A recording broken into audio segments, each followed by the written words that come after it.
Assalamualaikum warahmatullahi wabarakatuh. Perkenalkan, nama saya Muhammad Farhan Al-Farisi. Saya merupakan mahasiswa setiapan Prodi Manajemen semester 2 Pagi. Kali ini saya akan menjelaskan pengertian dari teori hierarchy of needs dan juga teori dari dua faktor.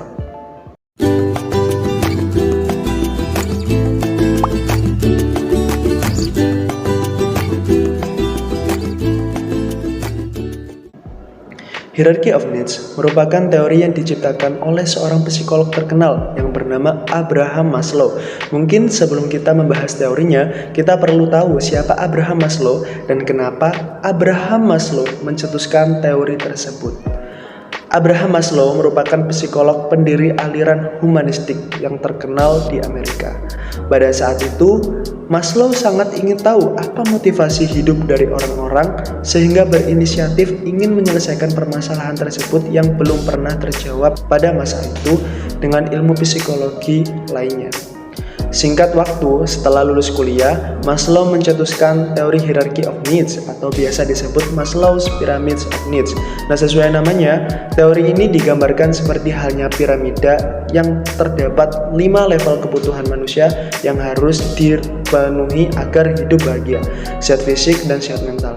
Nah, dalam teori tersebut, untuk bisa lanjut ke level atas, maka kebutuhan di level bawah harus terpenuhi terlebih dahulu.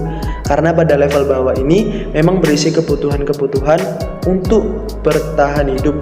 Gak harus terpenuhi 100%, asalkan kita sudah merasa cukup, maka kita bisa naik ke level selanjutnya. Maslow membagi beberapa tingkatan dari yang terbawah sampai yang teratas menjadi beberapa kelompok. Di basic of needs atau kebutuhan dasar terdiri atas 2 tingkatan, yakni kebutuhan dasar dan kebutuhan rasa aman. Nah, perlu kita ketahui bahwa kebutuhan paling dasar ini terdiri dari makanan, minuman, pakaian, sampai rumah untuk tempat tinggal.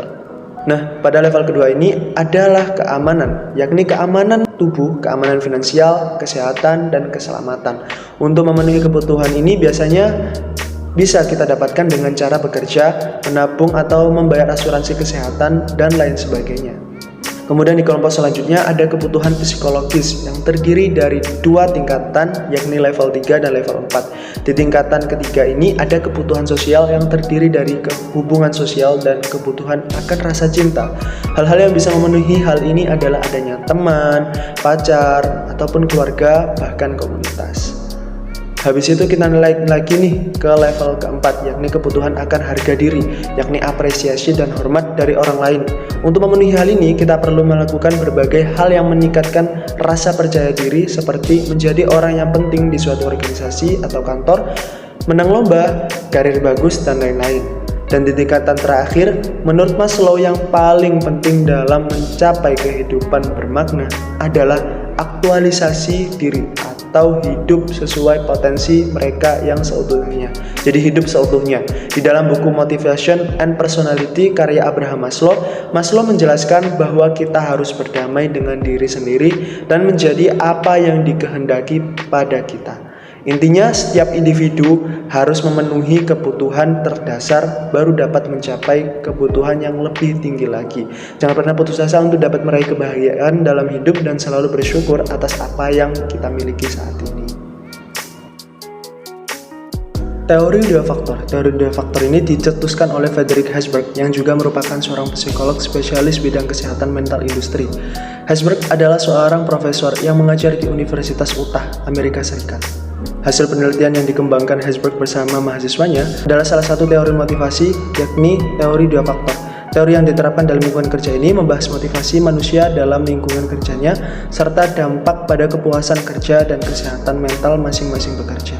Menurut Herzberg, ada 2 faktor yang mempengaruhi motivasi pekerja dalam melaksanakan pekerjaannya.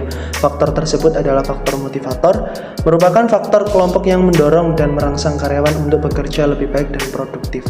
Faktor-faktor tersebut diantaranya adalah prestasi, pengakuan, pekerjaan itu sendiri, tanggung jawab, serta kemajuan.